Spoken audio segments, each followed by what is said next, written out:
Doctor Anbumani ஒரு தவறான choice அப்படினோ, அவருக்கு தலைமை பண்பு இல்லனோ, அவர் இங்க கொண்டு வந்து நான் தான் தப்பு பண்ணிட்டேனோ, அப்ப நாங்க என்ன செய்யறது அதுக்கு? அவர் கெட்டவர் அப்படினா நீங்க தான் அவரை அறிமுகப்படுத்துறீங்க.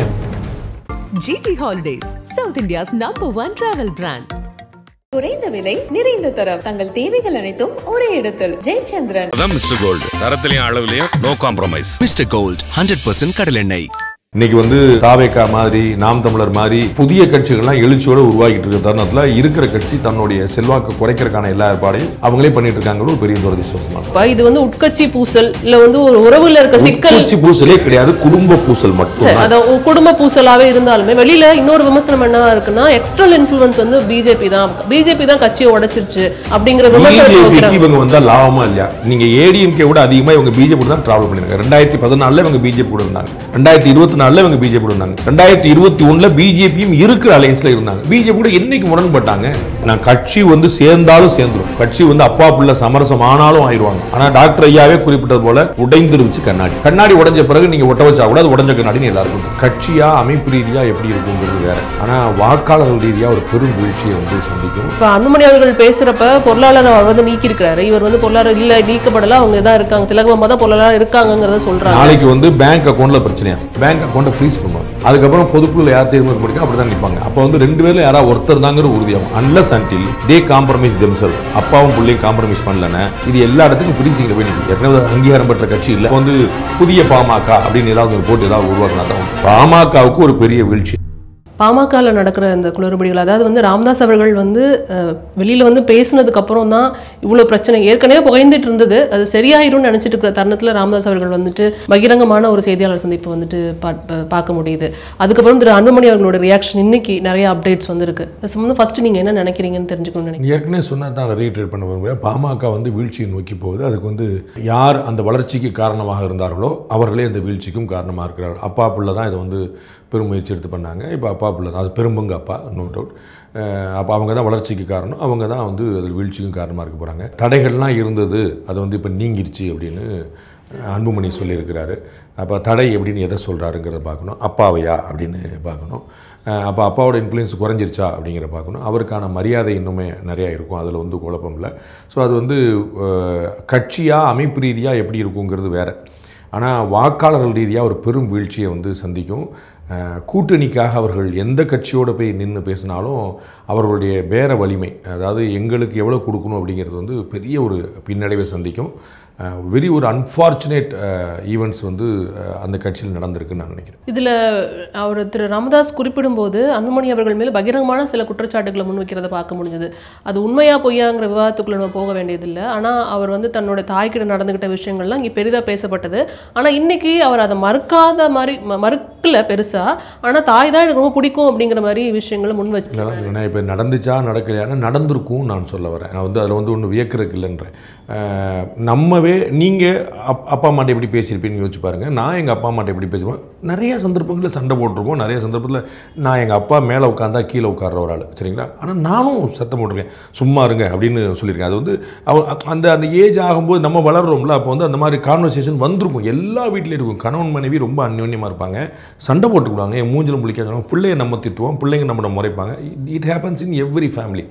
ஸோ பாட்டில் தூக்கி அவங்கள அடிக்கிறதுக்கு எரிஞ்சிருப்பாரா அப்படின்னு அதை நான் சொல்லலை. இப்போ அதை வந்து எப்படி அதை புரிஞ்சுக்கலான்னா, அதே ஸ்டேட்மெண்ட்லேயே திரு ராமதாஸ் அவர்கள் மைக்கை தூக்கி தலையில் போடாத குறையாக கீழே போட்டார் அப்படின்னு. தலையில் போடலைங்கிறது நம்ம விஷுவலாக பார்த்தோம். அவர் வந்து தலையில் போடுறதுக்கு முயற்சி பண்ணலங்கிற விஷுவலாக பார்த்தோம். அவர் அந்த மைக்கை தூக்கி இப்படி போட்டார், டம்முன்னு போட்டார், கொஞ்சம் டம்முன்னு தான் போட்டார், கையில் வச்சுக்கிட்டு இருந்தார், கால் ஆடிட்டு இருந்தார், அப்படி டப்புன்னு இப்படி தூக்கி போடுறாரு. ஸோ தலையில் போடாத குறையான்னு சொல்லும்போது இதே மாதிரி வந்து ஒரு பாட்டில் வந்து ஒரு வீசி அடிச்சிருக்கலாம். அது வந்து கடுப்பில் நம்ம வந்து கையில் ஒரு கிடச்சா ஒரு பொருளை தூக்கிடுவோம்ல. லேடிஸ் நிறையா சமையல் பாத்திரங்கள் டமால் போடுவாங்க வீட்டில், எல்லாமே சத்தம் கேட்டால் குழந்தைகள் அப்பாலாம் புரிஞ்சுக்கணும், ரைட்டு மேடம் ரொம்ப டென்ஷன் போட கொஞ்சம் அடக்கி வாசிக்கணும் அப்படின்னு சொல்லிட்டு அதை மாதிரி ஒரு பாட்டில் எரிஞ்சிருக்கலாம். அது வந்து அம்மாவை நோக்கியதா அப்படி நான் நினைக்கல, அப்படி யாருமே செய்ய மாட்டாங்கன்னு நினைக்கிறேன். அந்த கடுப்பில் ஒன்று கிடைச்சா தூக்கிடும், அந்த மாதிரி தான் இருக்கும். ஸோ இதெல்லாம் நடந்திருக்கும் நான் கருதுறேன். ஆனால் அது வந்து இந்த பாண்டிச்சேரி பொதுக்குழுக்கு முந்தின நாள் நடந்த விஷயம் இல்லை, அப்போ ரொம்ப நாளாக நடந்துக்கிட்டு இருக்க விஷயம் உங்கள் வீட்டுல. அப்போ நீங்கள் ஏன் வெளியே சொல்லலைங்கிறது தான் கேள்வி வருது. அப்போ டாக்டர் அன்புமணி ஒரு தவறான சாய்ஸ் அப்படின்னோ, அவருக்கு தலைமை பண்பு இல்லைனோ, அவர் இங்கே கொண்டு வந்து நான் தான் தப்பு பண்ணிட்டேனோ, அப்போ நாங்கள் என்ன செய்கிறது அதுக்கு? நீங்கள் பண்ண தப்புக்கெல்லாம் நாங்களாம் உங்களை நம்பி தானே பின்னாடி வந்தோம், இதுதானே அவங்களுடைய கேள்வியாக இருக்கும். அப்போ அதுதான் வந்து அடிப்படையான விஷயம். அவர் கெட்டவர் அப்படின்னா நீங்கள் தானே அவரை அறிமுகப்படுத்துனீங்க. இப்போ நல்லவர்னு சொல்கிற திரு ஜி.கே. மணியை நீங்கள் தானே மாற்றினீங்க. ஜி.கே. மணி என்ன தப்பு செஞ்சாருன்னு மாற்றினாருன்னு சொல்லுங்கள். இவர் என்ன தப்பு செஞ்சாரு இவரை மாற்றுறீங்கன்னு சொல்லுங்கள். தலைவர் இல்லை செயல் தலைவர் மாற்றிட்டீங்க. செயல் தலைவர்னா என்ன தகுதி குறைஞ்சிருது, தலைவர்னா என்ன தகுதி கூடிருது. அப்போ அந்த செயல் தலைவருங்கிற புதுசாக உருவாக்கினக்கான காரணம் என்ன? தலைவரை மாற்றணும்னு சொன்னது வந்து சௌமியா அன்புமணி அவர்கள் தான் அப்படிங்கிறது அவர் பேசின ஸ்டேட்மெண்ட். ஆமாம். அப்போ நீங்கள் உங்கள் குடும்பத்தினர் சொல்கிறது தான் நீங்கள் கேட்பீங்களா? இந்த கட்சி ஆரம்பித்த போது வன்னியர் சங்கம் துவக்கின போது நீங்கள் என்ன ப்ராமிஸ் பண்ணீங்க? நீங்கள் சொன்ன வார்த்தையெல்லாம் நான் திருப்பி மேற்கோள் காட்டுறோம். நீங்களோ உங்கள் குடும்பத்தினரோ இந்த விஷயங்களுக்கே வரமாட்டோம்னு சத்தியம்லாம் பண்ணீங்க. நீங்கள் you made a promise. But அவர் சொல்றது என்னன்னா எல்லாத்தையும் நான் வந்து அந்த கொள்கைகள்லாம் தளர்த்திக்கிட்டேன் அப்படிங்கிற மாதிரி தான் சொன்னாரு. அப்ப எதெல்லாம் தளர்த்திக்கிட்டீங்க? இங்க இருந்து பிரஷர் அன்புமணி அவர்கள் தரப்புல ஏற்கனவே நம்ம இயல்புல பார்க்கணும். எல்லா கட்சியுமே எல்லா கட்சியோடையும் கூட்டணி வச்சிருக்காங்க. விடுதலை சிறுத்தைகள் வந்து அதிமுக திமுக கூட்டணி வச்சிருக்கு. மதிமுக 2 வருடம் கூட்டணி வச்சிருக்கு. 2 கம்யூனிஸ்டும் 2 வருடம் கூட்டணி வச்சிருக்காங்க. ஆனா கூட்டணி மாறி மாறி வைப்பாங்கிற பேர் சொன்னா டக்குன்னு பாமக தான் 4 பேர் சொல்லுவாங்க. உங்களுக்கு இந்த அவதூறு வந்து பாமக மேல சுமத்தப்பட்டது. தமிழ்நாட்டில் கூட்டணி வைக்காத மாற்றி வைக்காத கட்சிகள் திமுகவே பிஜேபி வச்சிருக்கேன். ஸோ கூட்டணி வைக்காத கட்சியை மாற்றி, ஆனால் மாற்றி மாற்றி கூட்டணி வைப்பாங்க அப்படின்னு ஒரு பேர் சொன்னால் டக்குன்னு பாமக மேலே வைப்பாங்க. அப்போ மகள் எழுதாங்க, மருமகள் எழுதாங்க, மகன் எழுதாருன்னு இப்படி ஒவ்வொருத்தருக்கா நீங்கள் வந்து இதை பண்ணீங்கன்னா அப்புறம் வேறு யார் யாருக்கெல்லாம் நீங்கள் காம்ப்ரமைஸ் பண்ணியிருப்பீங்கன்னு கேள்வி வருமா வராதா? அப்போ டிஎம்கே உங்களை ப்ரெஷர் பண்ணிச்சு, அவங்க உங்களுக்கு கூட்டணி போனீங்க. ஏடிஎம்கே உங்களோட ப்ரெஷர் பண்ணிச்சு, அவங்க அப்படி தானே உங்களுக்கு யோசிக்க தோணும். அப்போ வந்து நான் எனக்கு கொல்லி வைக்க வேண்டியிருக்கும் அப்படின்னு சொல்லிட்டு மகன் அழுதாரு அப்படின்னு சொல்லி சொன்னால் அதனால சரி நீங்கள் வந்து பிஜேபி கூட்டணி வச்சிங்க. அப்போ என்ன பிரச்சனைக்காக நீங்கள் ஏடிஎம்கே கூட கூட்டணி வைக்கணும்னு சொன்னீங்க? அவர் வந்து எனக்கு வாழ்வா சாவா பிரச்சனைன்னு கூட்டணி வைக்க சொன்னார். நீங்கள் ஏடிஎம்கே ஒரு கூட்டணி வைக்க சொன்னீங்கல்ல, நான் ஏடிஎம்கே தான் போக விரும்பினேன். நீங்கள் எதுக்காக போட முடியும்? உங்களுக்கு என்ன ப்ரெஷர் இருந்துச்சு? இவருக்கு பிஜேபி ப்ரெஷர் பண்ணிச்சுன்னா உங்களுக்கு வந்து ஏடிஎம்கே ப்ரெஷர் பண்ணிச்சா? ஸோ இதெல்லாம் குடும்பத்துக்குள்ள நடக்கிற சாதாரணமான இது வந்து ஒரு நேச்சுரல் அலையன்ஸா இருக்கும் அப்படிங்கிற வார்த்தையை வந்து முன்வைக்கிறாங்க. இப்போ ஏடிஎம்கே பிஜேபி சேர்ந்துருச்சு. இப்போ நீங்கள் என்ன செய்வீங்க? இது நேச்சுரல் அலையன்ஸ். இன்னைக்கு ஏடிஎம்கே பிஜேபி யாருக்காக நீங்க ஆளுக்கு ஒரு பக்கம் நின்னீங்களோ அவர்களே ஒரே பக்கம் வந்துட்டாங்களே. பொதுவா வெளியில பேசப்பட்ட அன்புமணி அவர்கள் மேல வழக்கு இருக்கிறதுனால தான் பிஜேபியோட போய் இணையறாரு அப்படிங்கிறது ஏற்கனவே பேசப்பட்ட ஒரு விஷயமா இருக்கட்டுங்க. அந்த பிரஷருக்கே போயிட்டாருன்னு வச்சுக்கோங்களேன். ஏடிஎம்கேக்கு உங்களுக்கு என்ன இருந்துச்சு நீங்க சொல்லுங்க. உங்களுக்கு ஏடிஎம்கே பிஜேபி ஏடிஎம்கே உங்களுக்கு என்ன இருந்துச்சு சொல்லுங்க. இன்னைக்கு அந்த 2 பேரும் ஒண்ணு சேர்த்தாங்களா? அதுக்கு பதில் சொல்லுங்க. 10.5% வந்து ஒதுக்குனதுனால அந்த ஏடிஎம்கேயோட கூட்டணி நேச்சுரல் அலையன்ஸா இருக்கும்னு அவர் நினைச்சிருக்க வாய்ப்பு இல்ல. 10.5 இன்னைக்கு அமல்ல இருக்கா? இல்ல அமல் இல்ல. பட் எடப்பாடி பழனிசாமி அன்னைக்கே வந்து திரு ஓபிஎஸ் என்ன பிரச்சாரம் பண்ணாரு, அன்னைக்கே திரு ஆர்பி உதயகுமார் என்ன பிரச்சாரம் பண்ணார், அன்னைக்கே திரு செல்லூர் ராஜு, திரு ராஜஞ்செல்பா சவுத்தில் இருக்கக்கூடிய லீடர்ஸ் போறாங்க. என்னைக்கு அதிமுக ஆட்சி இருந்தவோ 2021 தேர்தல் என்ன பண்ணாங்க? இது சும்மா நாத்துக்குன்னு சொல்லி சொன்னாங்களா இல்லையா? யாருக்கா இடஒதுக்கீடு பலன் கிடைச்சிருக்கா? நீங்க சொல்லுங்க. இல்ல கிடைக்கல. அப்புறம் ஆனா பண்ணது வந்து இவங்களுக்காக தான் அப்படிங்கிறது தெரியும்ல. நான் என்ன சொல்ல வரேன், இந்தாங்க உங்களுக்கு 1 கோடி ரூபாய் வச்சுக்கோங்க, சந்தோஷமா நான் எந்திரிச்சு போயிட்டேன். உங்களுக்கு 1 கோடி ரூபாய் கொடுத்து நான் தான் சொன்னேன் சரின்னு சொல்லுவீங்களா? கையில காசு வாயில தோசை. உங்களுக்கு புரியுங்களா? நான் சொல்றேன், நான் 1 கோடி ரூபாய் உங்களுக்கு கொடுத்துட்டேன், சந்தோஷம் முடிஞ்சதா? கிடைக்குமா 1 கோடி? 10.5 எடுக்க சொல்லுனா ஆச்சா? அப்ப மற்ற விஷயங்கள்லாம் எப்படி நடக்குது? இது ஏன் நடக்கல? 7.5% எப்படி வந்துச்சு? இது ஏன் வரல? நீட்ல வந்து அரசு பள்ளி மாணவர்களுக்கு 7.5 கொடுத்தோம்ல, அது எப்படி இன்னைக்கு அமல்ல இருக்கு? அது ஏன் சேலஞ்ச் ஆகல? இது எப்படி சேலஞ்ச் ஆச்சு? ஏங்க நீங்க வந்து நான் சொல்லி டாக்டர் ராமதாஸோ டாக்டர் அன்புமணியோ திரு ஏபிஎஸோ யார் கிரெடிட் எடுக்க விரும்புனாங்க? இன்னைக்கு அது கிரெடிட் எப்படி இருக்கு? அப்போ எனக்கு நடந்தால் தான் நாங்கள் கிரெடிட் எடுக்க முடியும். நான் செஞ்சேன்னு திரு கருணாநிதி அவர்களும் திரு எடியூரப்பா அவர்களும் நினைக்கிறேன், இஃப் ஐம் நாட் ராங், 2 பேரும் வந்து நார்த் மெட்ராஸில் ஒரு குடத்தை தண்ணி எடுத்து அப்படியே ஊற்றி காவிரி தண்ணி வந்துருச்சுன்னாங்க.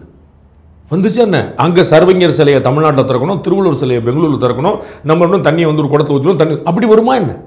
இங்கே மவுண்ட் ரோடில் வந்து 2 சிலை, நீங்கள் குதிரை சிலை நீங்கள் பார்க்கலாம். மவுண்ட் ரோடில் ஜெமினி பிடிச்சில் 2 பக்கம் 2 குதிரை சிலை, ஒரு இளைஞர் பிடிச்சிட்டு நிற்பார். அந்த கீழே சிலையில் என்ன பார்க்க, அப்புறம் வாசகத்தை மாற்றினாங்க. இதை முதல் ஒரே ஆள் தமிழ்நாட்டில் குறிப்பிட்ட நான் மட்டும்தான். இன்னைக்கு வாசகத்தை மாற்றி வச்சிருக்காங்க. எதுக்காக நீங்கள் போய் பார்க்கணும்? தமிழ்நாட்டில் குதிரை ரேஸ் நிறுத்தப்பட்டதன் அடையாளமாக இருக்கு. நிறுத்தப்பட்டிருக்கா இன்னைக்கு பாருங்க. இன்னைக்கு குதிரை ரேஸ் இருக்கா இல்லையான்னு பாருங்க. 2 பக்கம் சிலை வச்சாச்சு, குதிரை ரேஸ் நிறுத்தப்பட்டதன் அடையாளமாக குதிரை ரேஸ் நிப்பாட்டிருக்காங்களான்னு பார்க்கணும். அப்புறம் எப்படி அறிவிக்கப்பட்டதன் அடையாளமாக மாற்றிட்டாங்க. அப்போ அறிவிச்சா முடிஞ்சதான்னு கேட்குறேன். அப்போ டாக்டர் கேட்கட்டும், சின்னவர் கேட்கட்டும், திரு இபிஎஸ் கேட்கட்டும், எல்லாரும் கிளைம் பண்ணிக்கிட்டோம். நடைமுறையில் இருக்குதா?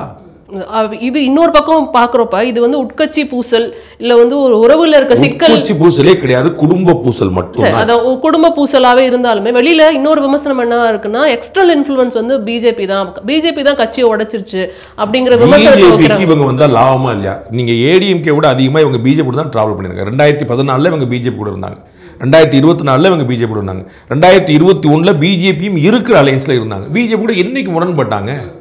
உங்களுக்கு புரியுங்களா? பிஜேபி அப்புறம் என்ன வச்சுக்கோ, பிஜேபி உடைக்கணும்னா எதுக்கு உடைக்கணும்? இன்னைக்கு தேதிக்கு பிஜேபி நீங்கள் 2 கட்சி மட்டும் தனியாக பார்த்தீங்கன்னா பாமகவோட பிஜேபி பெரிய கட்சி. இன்னைக்கு தனிப்பட்ட முறையில் பார்த்தீங்கன்னா ஏன் உடைக்கணும்? அவங்க கிட்ட இருக்கிற அந்த ஓட் பேங்க், அந்த கம்யூனிட்டி பேங்கை வந்துட்டு சிதற வைக்கிறதுக்கான ஒரு ஏற்பாடா இருக்கும். அவங்க நாங்கள் விடுதலை சிறுத்தைகளோட ஓட் பேங்க் சிதற வச்சாங்க, காங்கிரஸ் திமுக சிதற வச்சாங்கன்னு அர்த்தம் இருக்குங்க. அவங்க எதிர இருக்காங்க, கூட இருக்கிறவங்க ஓட் பேங்க் எங்க குறைக்கணும்? இன்னைக்கு வந்து 2024 ஒருத்தர் ஏடிஎம்கேனாரு, ஒருத்தர் பிஜேபினாரு. ஆனால் பிஜேபி கூட தான் கடைசியில் கூட்டணி வச்சாங்க. ஆச்சா, 2026 ஏடிஎம்கே பிஜேபி ஒன்னா இருக்கு.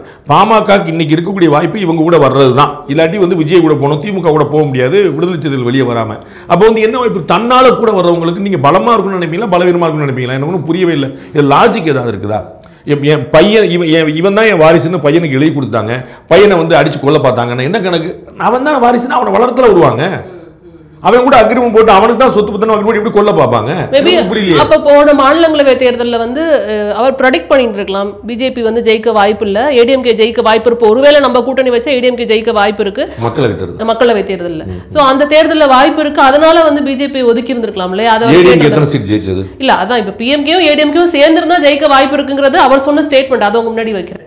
எப்படி சொல்ல முடியும்? அதுக்கு பிஜேபி சேர்ந்தா கூட ஜெயிச்சிருக்க முடியும். இஃப்ஸ் அண்ட் பட்ஸ் வச்சு நீங்க என்ன சொல்வீங்க? திரு விஜய்கிட்ட போய் கேளுங்க, நான் தான் முதலமைச்சர் பாரு, அவங்க கட்சிக்காக தானே சொல்லுவாங்க. நடந்ததான் தானே பார்க்கணும். திரு சீமான் தமிழ்நாட்டை தலையில மாற்ற போறேன்றார், நடந்தா தானங்க. எல்லா கட்சியும் நான் ஜெயிப்பேன் தானே சொல்லுவாங்க. தோக்கறக்கா ஒரு கட்சி நான் சொல்றேன், திரு அன்புமணி ராமதாஸ் பிஜேபி அலைன்ஸ் வச்சார், தோக்கறக்கா வைப்பாரா? அவருடைய மனைவி எலெக்ஷன் நிப்பாட்டினார், தோக்கறக்கா வைப்பாரா? என்ன நீங்க எல்லாருமே ஜெயிக்கிறது தானங்க வைப்பாங்க. அதுல கணக்கு ஒண்ணு தப்பாகலாம் சரியாகலாம். நான் கேட்கிறேன், டாக்டர் ஐயா வந்து எடுத்த முடிவுகள் எல்லாமே சரியாச்சா? இப்போ 80 எம்எல்ஏ இருக்காங்களா? டாக்டர் 21 கூட்டணி வச்சார்ல, எத்தனை எம்எல்ஏ இருக்காங்க? நின்று புறம் ஜெயிச்சாரா? அப்ப 24 வந்து முடிவு மாத்திட்டாரு டாக்டர் அன்புமணி எடுத்தது. 21 நீங்க எடுத்தீங்களா? அதுவும் எடுக்கலையா? அதே சொல்லுங்க. 21 எடுத்த முடிவு வந்து நீங்க ஸ்ட்ரைக் ரேட் என்ன 100ஆ? பட் இவர் எடுக்கிற முடிவுகள்லாம் இங்க சரியா இருக்கா அன்புமணி அவர்கள்? ஏன்னா இப்ப இங்க யார் சரி யார் தப்புங்கிறது கட்சிக்கு நட்டம் சொல்ல வர. இங்க வந்து வக்புக்கு எதிராக வந்துட்டு பிஎம்கே எம்எல்ஏஸ் ஓட் பண்ணிட்டு அங்க வந்து அவர் பாய்காட் பண்றாரு அப்படிங்கிறப்ப இவர் என்ன ஒரு ஸ்டாண்ட்ல இருக்கிறாருன்னே தெரியல. அது ஒரு பிரச்சனையே கிடையாதுங்க. பல கட்சிகள் இந்த மாதிரி செஞ்சிருக்காங்க. ஏடிஎம்கே இந்த மாதிரி. உங்களுக்கு தகவலுக்காக சொல்றேன், சில்லறை வர்த்தகத்தில் அந்நிய நேரடி முதலீட திமுக எதிர்த்தது. அப்ப கலைஞர் இருந்த பீரியட். ஆனா ஆதரிச்சு ஓட்டு போட்டுச்சு. ஜெயலலிதா பீரியட், ஜெயலலிதா இங்க முதலமைச்சர், கலைஞர் இங்க உயிரோடு இருக்கிறார். அவர் வந்து இங்க திமுக வலுவா இருக்குது. அல்லது சில்லறை வர்த்தக அந்நிய கூடாது ஓட்டு வந்து ஆதரவா போட்டு. இன்னைக்கு திமுக போய் செக் பண்ணி பாத்துங்க, சில்லறை வர்த்தகத்தில் அந்நிய நேரடி முதலுக்கு ஆதரவா ஓட்டு போட்ட கட்சி திமுக. அணு ஒப்பந்தம் 123 ஒப்பந்தம், அந்த ஒப்பந்தம் கூடவே கூடாது அப்படின்னு சொன்னாரு கலைஞர். அப்புறம் கம்யூனிஸ்ட் கட்சியெல்லாம் வெளியே போனோடனே அப்புறம் நிலைப்பாடை மாத்தினார். அப்புறம் அதுக்கு ஆதரவா ஓட்டு போட்டார். அப்ப என்ன சொன்னாரு? அணுசக்தி ஒப்பந்தம் வேணுமா என்றால் வேணும் தான், ஆட்சி இலக்குறாளுக்கு வேணுமானா வேண்டாம் அப்படின்னாரு. இப்ப ரெட்டை நிலைப்பாடு எல்லா கட்சியும் எடுத்திருக்காங்க. ஜெயலலிதா அவர்கள் வந்து எதிர்த்து வாக்களிக்காம வெளிநடப்பு பண்ணிருக்காங்க. மாத்தி அதுல என்ன இருக்கு உங்களுக்கு? இது ஒரு பொலிட்டிக்கல் ஸ்ட்ராட்டஜி தானங்க. இதுல என்ன உங்களுக்கு பிரச்சனை? நமக்கு வந்து ஆதரிச்ச மாதிரி இருக்கணும், ஆதரிக்காத மாதிரி இருக்கணும். இது ஒரு நிலைப்பாடு தானே. இப்ப இதோடைய தாக்கம் வந்துட்டு அடுத்ததா தேர்தல், இன்னும் ஒரு 10 மாசத்துல தேர்தல் நேரம் முடிஞ்சிருக்கும் அப்படிங்கறத பார்க்க முடியுது. எப்படி இருக்கும்? இப்ப பாமகவுக்கு ஒரு பெரிய வீழ்ச்சி. அவங்க வந்து bargaining power they are losing it. அது unless until இன்னொரு 10 மாதம் இருக்கிறதுனால அதுக்கு இடையில ஏதாவது சரி பண்ணி ஏதாவது பண்ணிட்டு வந்தாங்கன்னா தவிர, இன்னைக்கு வந்து தாவேகா மாதிரி, நாம் தமிழர் மாதிரி புதிய கட்சிகள்லாம் எழுச்சியோடு உருவாகிட்டு இருக்கிற தருணத்தில் இருக்கிற கட்சி தன்னுடைய செல்வாக்கு குறைக்கிறதுக்கான எல்லா ஏற்பாடையும் அவங்களே பண்ணிட்டு இருக்காங்க. ஒரு பெரிய துரதிஷ்டவசமான. இப்போ அன்புமணி அவர்கள் பேசுறப்ப பொருளாளர் அவர் வந்து நீக்கி இருக்கிறாரு. இவர் வந்து பொருளாளர் இல்ல, நீக்கப்படல, அவங்க தான் இருக்காங்க, திலகமா தான் பொருளாளர் இருக்காங்கிறத சொல்றாங்க. நாளைக்கு வந்து பேங்க் அக்கௌண்ட்ல பிரச்சனையாகும். ஏடிஎம்கேக்கு ஒரு பிரச்சனை வந்துச்சு, ஞாபகம் இருக்கும். நான் வந்து பொருளாளர் திண்டுக்கல் சீனிவாசன் அப்படின்னு இவங்க சொன்னாங்க. பொருளாளர் நான் தொடர்றேன்னு திரு ஓபிஎஸ் சொன்னார். பேங்க் அக்கௌண்ட்டை ஃப்ரீஸ் பண்ணுவாங்க. அதுக்கப்புறம் பொதுக்குழுல யார் தேர்ந்தெடுக்க அப்படி தான் நிற்பாங்க. அப்போ வந்து 2 பேரில் யாராவது ஒருத்தர் தாங்கிற உறுதியாகும். Unless until they compromise themself, அப்பாவும் பிள்ளையும் காம்ப்ரமைஸ் பண்ணலன்னா இது எல்லா இடத்துக்கும் ஃப்ரீசிங்கில் போய் நிற்கும். ஏற்கனவே அங்கீகாரம் பெற்ற கட்சி இல்லை, அதனால் எலெக்ஷன் கமிஷனர் பொறுத்தவரை. ஆனால் பேங்க் அக்கௌண்ட் வந்து எல்லாமே நிற்கும். அப்போ வந்து புதிய பாமக அப்படின்னு ஏதாவது ஒரு போட்டு ஏதாவது உருவாக்கினா தான் உண்டு. இது வந்து கட்சியில் நடக்கிற பிரச்சனை, அதுக்கு அவங்க எப்படி வந்துட்டு ஃபியூச்சர் இருக்குங்கிறத பற்றி பேசலாம். பட் வாக்காளர்கள் எப்படி வந்து மாறுவது? அவங்க நான் கட்சி வந்து சேர்ந்தாலும் சேர்ந்துரும். கட்சி வந்து அப்பா புள்ள சமரசம் ஆனாலும் ஆயிடுவாங்க. ஆனால் டாக்டர் ஐயாவே குறிப்பிட்டது போல உடைந்துருச்சு கண்ணாடி உடைஞ்ச பிறகு நீங்க ஒட்ட வச்சா கூட அது உடைஞ்ச கண்ணாடின்னு எல்லாருக்கும் தெரியும். அப்போ வாக்காளர்கள் வந்து பாமக நோக்கி போகிறதுக்கு வாய்ப்பு இல்லை, நிறைய குறைஞ்சிட்டாங்க. நிறைய அந்த ரீசன்ட் டேஸ்லேயே அவர் வந்து டாக்டர் ஐயாவே வந்து ஒரு தொண்டர் எழுதிய கடிதம் அப்படின்னு ஒருத்தர் படிக்க வச்சார். அதை படித்த போது நீங்கள் பார்த்துருப்பீங்க, வந்து 2 கோடி வன்னியர்கள் வந்து ரொம்ப நொந்து போயிட்டாங்க, இனிமேல் யாரை நம்பி நம்ம நிற்கிறது தெரியாமல் இருக்கிறாங்கன்னு அதில் ஒரு வரி வரும். அதுதான் அவர் தெரிஞ்சோ தெரியாமல் அதை படிக்க வச்சாரு. ஓட்டு வெளியே போங்கிறதுக்கு அதான். அவர்கள் வந்து சீமான நோக்கியோ பாஜக நோக்கியோ விஜய் நோக்கியோ போறதுக்கான வாய்ப்புகள் அதிகமாச்சு.